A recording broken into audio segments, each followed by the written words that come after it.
Bapak Ibu, untuk malam hari ini kita akan membahas masalah puasa. Niki sasi Rejab, Sa'ban, kemudian puasa. Jadi puasa samban kali kula nanti biar tidak hanya menahan lapar dan dahaga saja. Itu puasa yang bagaimana nanti. Ini kami nukil dari kitab Sirul Asror karangan Syekh Abdul Qadir Jailani sebagai mu'alif pengarang. Dan kita tahu siapa beliau. Syekh Abdul Qadir Jailani adalah waliullah yang sudah terkenal sebagai wali kutub yang tidak bisa diragukan lagi, karena beliau proses perjalanannya itu ada di sistem wasilun, seperti apa yang telah dilakukan oleh baginda Rasulullah Shallallahu Alaihi Wasallam sesuai dengan surah Al-Imran ayat 31. Kul in kuntum tuhibbunallaha fattabi'uni. Wahai umatku, jikalau kau ingin betul-betul cintamu terhadap Allah, syah ing mungguh Allah, fattabi'uni, ikuti aku, kata Rasul lewat firman Allah di dalam surah Al-Imran ayat 31. Seperti halnya tokoh ulama salafiyah niki adalah Syekh Abdul Qadir Jailani. Beliau mengikuti apa yang telah dilakukan oleh Kanjeng Nabi. Mestinya kita sebagai umat walaupun tidak bisa maksimal 100% mengikuti, mungkin kita bisanya sesuai dengan kadar iman kita mengikuti 50%, 60%. Pokoknya jangan sampai tidak, itu aja. Bapak Ibu hadirin jamaah rahimakumullah, tentang masalah puasa Allah sudah menegaskan di dalam surah Al-Baqarah 183. A'udzu billahi minasyaitonir rajim. Bismillahirrahmanirrahim. Ya ayyuhalladzina amanu kutiba alaikumussyiyam kama kutiba alal ladzina min qablikum la'allakum tattaqun. Ayat ini sudah tren, sudah sering dibaca dan dibahas dimanapun majelis tatkala membahas tentang masalah puasa. Cuman saja pembahasannya puasa mayoritas itu hanya menahan lapar dan dahaga tatkala waktu yang telah ditentukan. Kalau kita menengok di dalam hadis qudsi, dawai Allah yang tidak tercantum di dalam Al-Quran terkait masalah puasa ini, secara syariat menahan lapar dahaga dan di siang hari tidak melakukan bersetubuh dengan istri. Bapak Ibu, menukil dari kitab Sirul Asror, puasa digolongkan menjadi 3. Puasa syariah, puasa thariqah, dan puasa hakikat. Yang pada malam hari ini kami tidak ada salahnya sedikit saja menjelaskan tentang puasa secara syariah, walaupun ini sudah sering panjenengan dapatkan dari berbagai kiai dan tokoh ulama terhadap kita. Sing jelas syariat itu jasad ora dahar, ora minum, dan tidak bersetubuh di siang hari. Udah cukup. Lah, ini puasanya jasad. Tetapi kita tahu dan sepakat bahwasanya manusia itu unsurnya tidak hanya dari sisi jasad. Allah menciptakan manusia tidak cukup dari unsur tanah saja, tidak dari unsur jasad saja, tetapi Allah juga menciptakan kita sebagai umat manusia ada dari unsur ruh.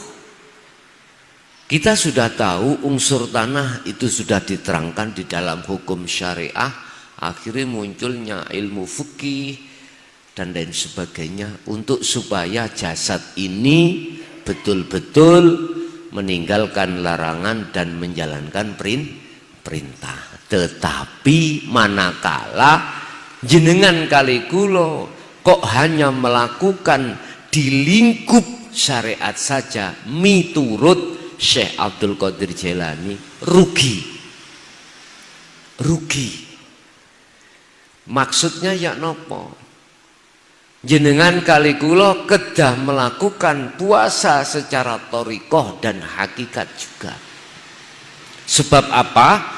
Sebab yang namanya puasa secara thariqah dan hakikat itu puasanya hati atau fuad ataupun ruh. Dan ini nanti yang kembali kepada Allah. Jasad kita dari tanah mati kembali ke tanah lagi. Sedangkan ruh Allah menciptakan ini dari ruh Allah. Wa nafahtu, dan kutiupkan kata Allah ruh ini. Lah, ini nanti sampai kali kula ruhnya ini harus kembali kepada Allah. Tidak kembali kepada tanah, kembali kepada ruh. Bagaimana mungkin ruh kita ini akan bisa menghadap Allah, alias apa mungkin kita tidak malu menghadap Allah sementara ruh ini masih dalam keadaan kotor.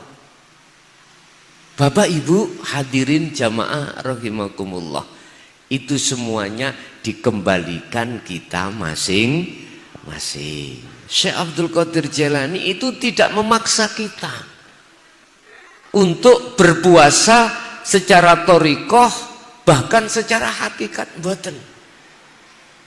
Cuman hanya memberikan satu perbandingan, memberikan satu timbangan terhadap kita. Ketahuilah bahwasanya kita nanti kalau kembali ruh itu kepada Allah kembalinya, wa inna ilaihi rajiun. Jasad ini kembali dari tanah, asal tanah kembali ke tanah. Panjenengan sing nanti belajar sangkan paraning dumadi, kula kinten paham niki, nggih? Kula kinten paham. Iku pelajarane zaman Mbah Buyut sampean sing dereng kenal Quran niku. Kejawen niku lho, Pak, ya. Kepercayaan dulu ada penanaman budi luhur terhadap orang-orang Jawa terkait sangkan paraning dumadi. Itu kalau bahasa Qur'annya kita harus tahu proses innalillahi wa inna ilaihi rajiun. Niki nek cara Qur'an.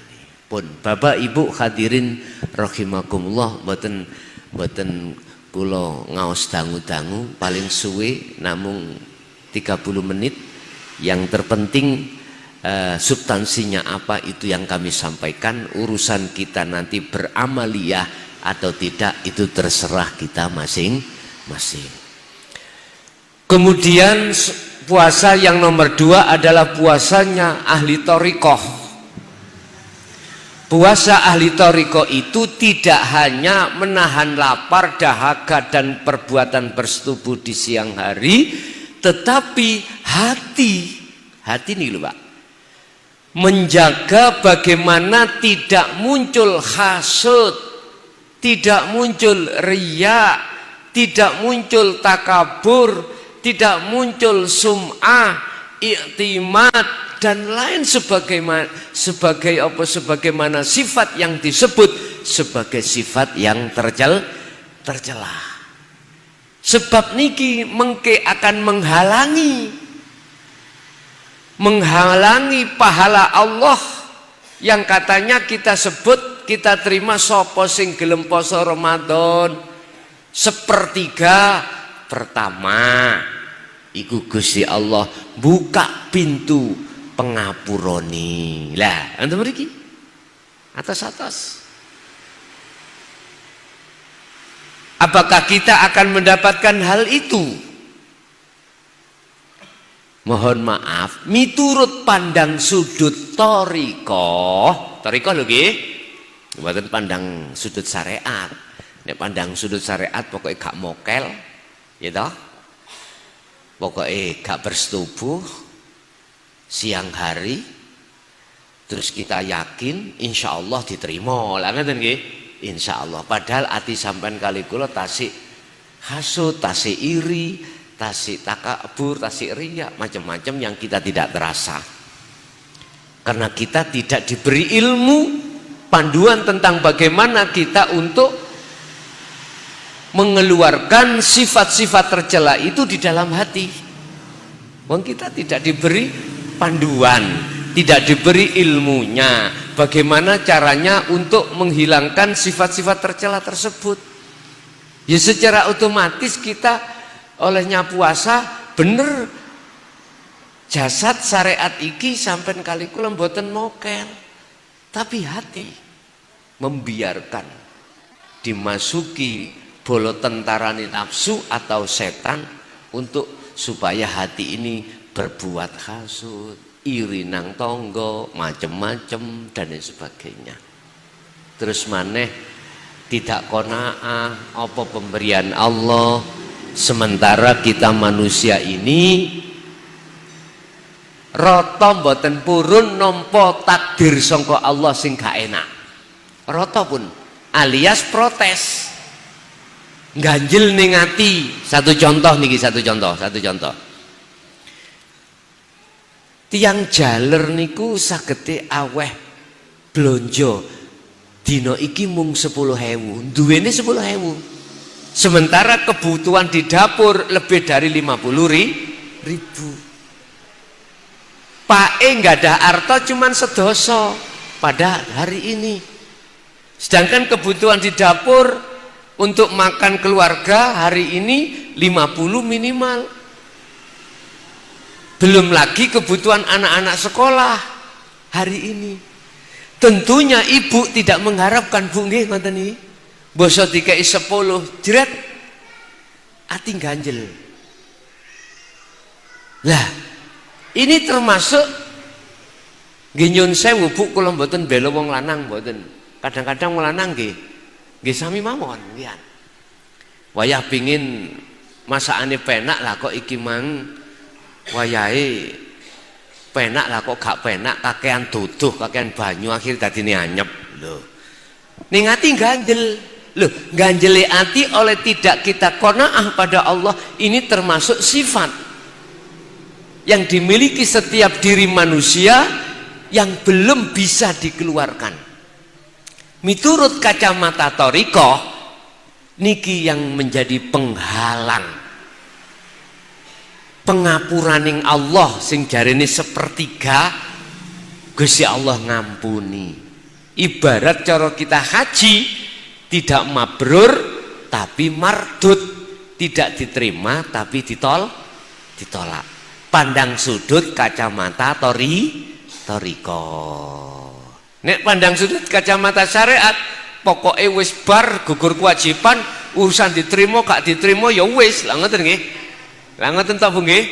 Insyaallah kita diterima. Lah ngoten nggih. Iku biasanya kita seperti itu. Wis. Bahayanya sifat tercela yang apabila masih terkandung di dalam hati sampean kali kula Bapak Ibu nyun sewu masih tah jenengan ngenteni uleg-uleg cukul. Wonten uleg-uleg cukul Bu? Bu, wonten nah. Ibarat sampak ngenteni hulek-hulek cukul jenengan kali kula salat dikon khusuk mboten saged. Estu mboten saged. Karena apa? Geniku digawe nafsu untuk menghalangi hati, untuk supaya ruh ini tidak bisa wusul, tidak bisa khudur menyang Allah, mboten saged. Mula sangka iku iki kudu dibersihke dhisik. Dengan cara bagaimana kita nanti membersihkan? Bapak Ibu, nanti ada momen keterangan jenengan iki langsung berbuat pembersihan. Tetapi sebelum itu ilmu kudu diberikan dulu, difahamkan dulu, baru mengke terus wa amilus sholihah, baru bekerja. Ojo bekerja dhisik ngelmune dereng, ojo. Ibarat kula dereng, saya belum mengerti tentang ilmu elektro kok langsung saya bekerja dandani radio rusak. Saged dadi mboten saged. Dadi ilmu dhisik. Mula ben Rebo niki ben Rebo pertama. Keempat nggih. Keempat niki pun kula riset, pun kula kurung aja sampak kula nrimo sakliyane dina niki. Dateng daerah Lintu. Dadi pun kula kunci Rebo keempat setiap bulan kecuali sasi Ramadan Pak Kades nggih. Sasi Ramadan kula nyuwun longgare boten saged ngaos prai Ramadan tok ngoten mawon. Masalahe kula teng dalem, kula teng Ramadan niku fokus njagani pemula-pemula mulai dasar kula sampai akan ngoten lho. Dadi pondok Ramadanan teng dalem nggih boten saged ninggalke, akhire teng daerah Lintu kula printunaken khusus sasi Ramadan. Pun niku puasa thariqah. Jadi puasa thariqah itu menahan sifat-sifat yang tercela. Pundi sifat tercela? Napa mawon sifat sing sanjake, sifat yang diindikasikan iki ngenggoni sifatnya Allah. Termasuk takabur iku sifatnya Allah. Kok ya kita nggoni? Aja takabur iku apa? Aba wastakbar wa kana minal kafirin. Termasuk sifat takabur iku sifat yang kita lebih ngalim, lebih pinter, lebih macam-macam dari orang lain. Iki miturut thariqah. Bapak Ibu nyun sewu, thariqah belum bisa dikatakan puasa secara hakikat. Sifatnya thariqah adalah yakfur bitaghut, membersihkan apa yang menjadi kotoran-kotoran hati kita. Tentunya ini cara membersihkan dengan cara berzikir. Mengki kula genahno carane ya apa jenengan iki membersihkan kotoran hati untuk bisa bersih estu-estu sehingga panjenengan kali kula niki gak gampang muncul ati sifat-sifat tercela terhadap sesama manusia, lebih-lebih terhadap Allah. Pun iku puasa secara thariqah. Syekh Abdul Qadir Jailani juga menegaskan bisa sira kabeh puasa secara hakikat supaya ruh ini loh Pak ya, bisa sampai bertemu Allah. Pundi puasanya hakikat itu? Puasa yang menjaga hati jangan sampai kelebon masih wallah. Apa masih wallah itu? Perkara-perkara selain Allah. Contoh niki, contoh Bu nggih. Pak mau maringi arta sedasa ewu. Jenengan nek ati iku nyawang Pak melihat suaminya sebagai makhluk yang memberikan, mesti neng ati ganjel. Kak kadik kak. Karepe ojo 50, karepe ojo 10. Wong butuhe saiki dina iki 100 kok ya dikai 10. 10. Kadang kala nyun sewu lho Bu nggih. Wong wedok sing mboten qanaah mesti ngomong ngene, "Gaya apa Pak duit 10.000?" Saiki lho sampean total dhewe, lomboke saiki larang, ngoten larang ini. Saiki piro? Sing didahar iki iwake berase piro? 10.000 oleh piro? Kadang-kadang ngoten Bu nggih, niki tiyang estri sing biasae dereng ngaji babakan ngeten ngoten. Insyaallah teng mriki mboten. Allahumma amin. Lah. Pake nggih ngoten. Kadang-kadang nek dimasakno kurang penak ngono goleki warung. Iku sik lotung, mboten atik nyacat, nggih. Wonten ana sing nyacat yo an. Lah. Kula kinten kapan maneh kalau kita tidak mulai saat ini untuk merenovasi, untuk merevolusi tabiat karakter hati kita. Nek merenovasi utawa merevolusi secara jasad kan biyen wis cara syariate. Saiki cara thariqah lan hakikate kapan maneh. Sedangkan kita ditunggu masa di mana iku mesti kelakon apa? Masa-masa kita dipaksa Allah untuk kembali. Mula ning Quran Allah dawuh, sapa wonge tatkalane ning donya durung ketemu aku, durung cintane nang aku tok, kok wis ketututan mati, mongko ning akhirat pun juga begitu. Orang ini akan jalannya tersesat. Wa adallu sabila. Naudzubillahi min dari kecuali mereka-mereka ini mendapatkan kasih sayang saya Allah yang berupa sifat jais, sifat wenangi Allah. Akhirnya mudunlah pengapura, didelehlah ruh itu di dalam rahmati. Cuman nek ditakoki sebabnya apa sifat jais iku kok medun, Kanjeng Nabi dawuh awwalatin solihin yada'ulah, anak sing solih, anak sing wis makrifat nang Allah, sing gelem nulung nang wong tuwa. Dan atau niki sampean kali kula nek nyelameti wong tuwa niku kan ngundang tangga teparu Pak Bu nggih. Kuwatah. Loh, sapa ngerti di antara beliau-beliau iku ana waline Allah? Kita tidak tahu, Pak. Waline Gusti Allah iku gak harus kopian ngene ora. Gak harus jasan, gak harus duweni pondok. Beliaunya ditaruh Allah sebagai wali Allah, bisa jadi pedagang, bisa jadi petani, bahkan bisa jadi pejabat desa. Mbuh iku mang dadi kaur kesra, mbuh iku mang dadi kasipem, mbuh iku kepala desa, saged ugi iku hak Allah. Gitu ya. Bisa juga Allah menaruh beliau ini di tengah-tengah masyarakat, dia menjadi penjudi. Ayo. Iki tatapan iki nggih ya. Pemabuk. Wis, gak trimo niki sing dereng ngaji niki mboten trimo. Estu mboten trimo. Nek sampean ngajine sik syariat tok, mboten saged trimo. Kula biyen nggih ngoten kok. Ternyata kula mboten nrimone kecelik kula. Innallaha la yanduru ila suwarikum wa amwalikum wa apa wae ngono, walakin Allah yanduru fi qulubikum.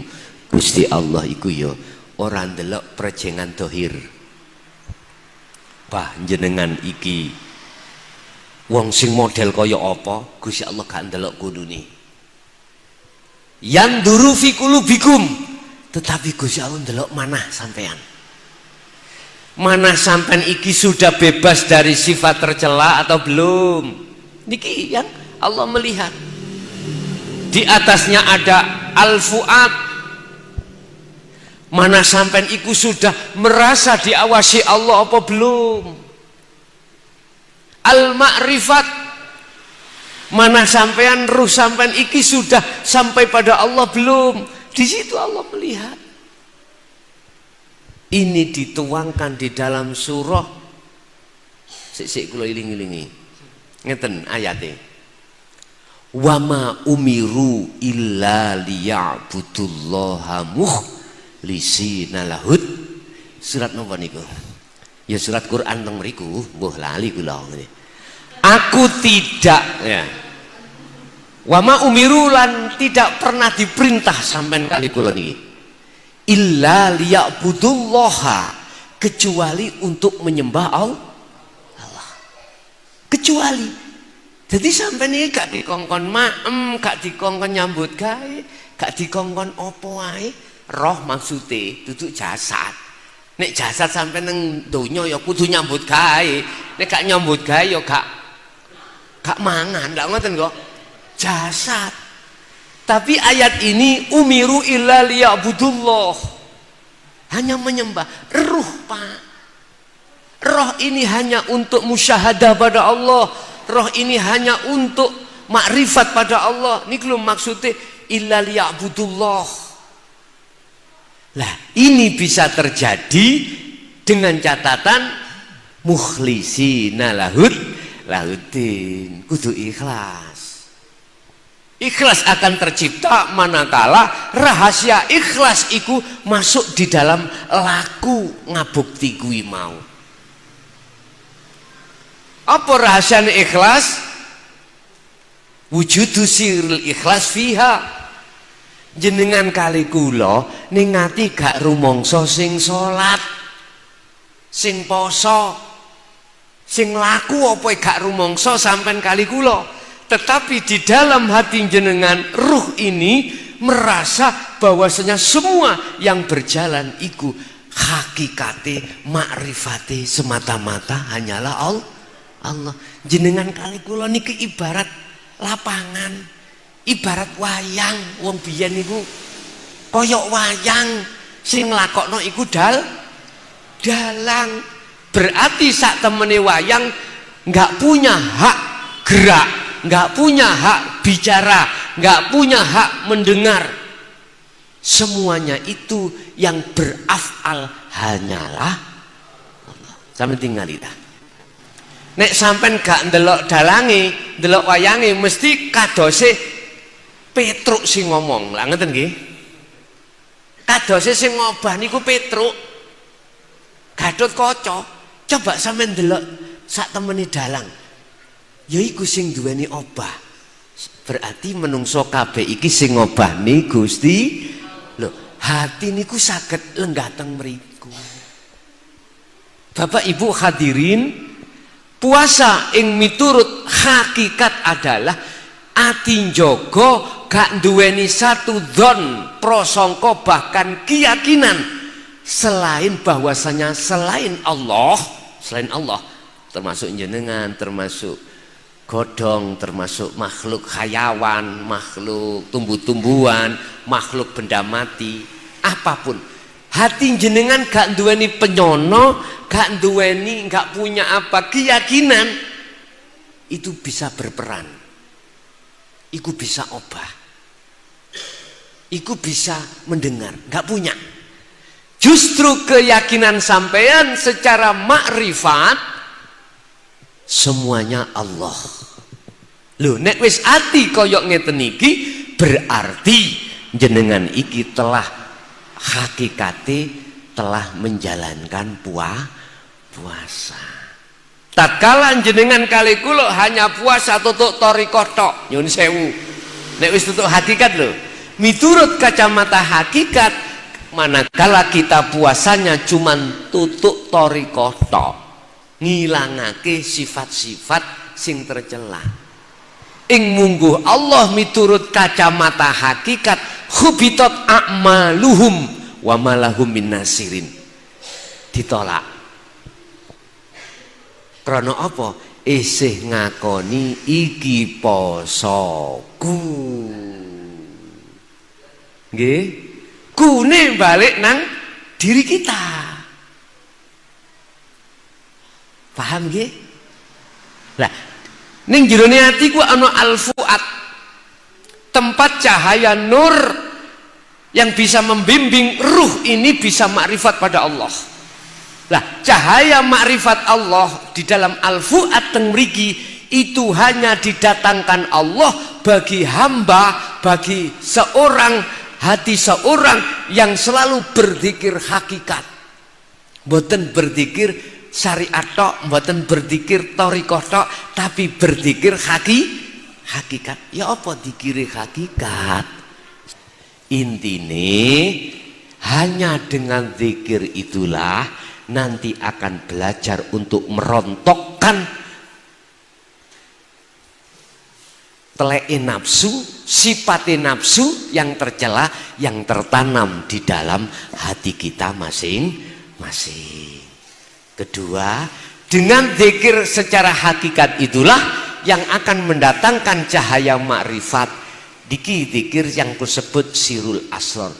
Dengan zikir sirul asrar inilah nanti akan mendatangkan cahaya makrifat Allah di dalam hati. Akhirnya hati terbuka fuadnya, akhirnya ruh ketika mi'raj datang Allah iki mboten wonten alangan.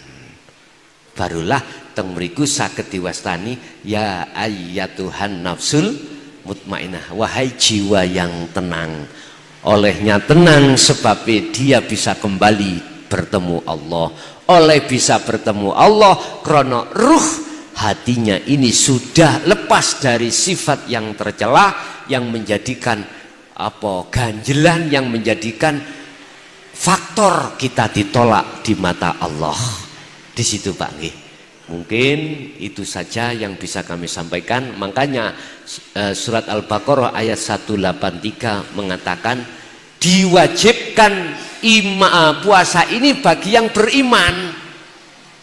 Sing tiang muslim, sing dereng beriman dereng. Ya ayyuhal muslimun tidak. Ya ayyuhal ladina amanu, sing diceluk niku wong sing iman. Kutiba dan wajibake alaikum ing atase sira kabeh apa asyamu poso, kama kutiba kaya oleh dan wajibake sapa alladzina min qablikum, seperti orang sebelum kita.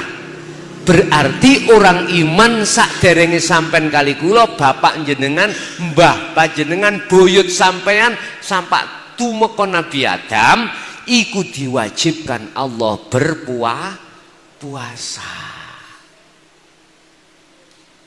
Tujuannya apa? La'allakum tatakun. Ditutup ayat iki mang supaya jenengan bertakwa. Takwa niku napa sih? Takwa itu mencapai 3 hal: ilmu, amal, istiqomah. Dengan takwa iki jenengan bisa makrifat pada Allah. Dan iki lho, dengan takwa ini hati jenengan bisa sampai meraih makom makrifat menyang Allah. Berarti iman sing ya napa? Sampen kali kula diceluk niki krana iman sampen kali kula niku sik jare. Imane sik nurul iman, imannya belum ihsan. Supaya menjadi iman sing ihsan itu bagaimana diceluk nang Allah. Rini ya hei orang yang beriman, jalakno poso iki.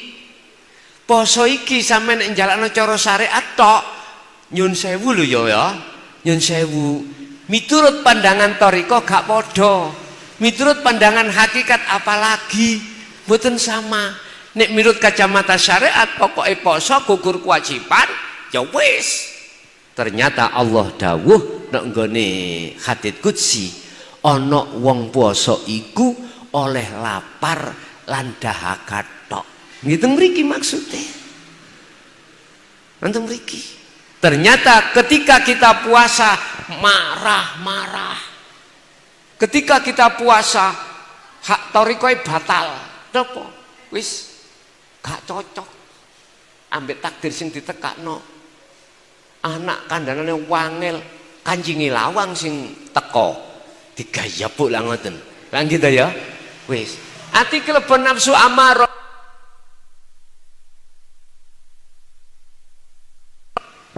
Ati kelebon nafsu apa? Nafsu nafsiyah yang berbentuk riya, berbentuk takabur, kula Jumatan nang takmiri 1 juta, tapi ya wacanen nek teko muklason. Tujuane napa Pak D? Wong takmiri niku ponakan kula, supaya wong-wong liya cekne roh, cek gelem apa jenenge nyumbang. Gak roh cek aku enggak, tapi omong kula wong-wong liya cekne gelem sedekah jariah lah ngoten nah. Tapi ning jero atiku ponakku mosok roh nek aku iki ana riya. Lah mboten semerap to? Mboten semerap. Padahal innallaha ya'lamu ma fis sudur. Allah iku tahu son muklason nek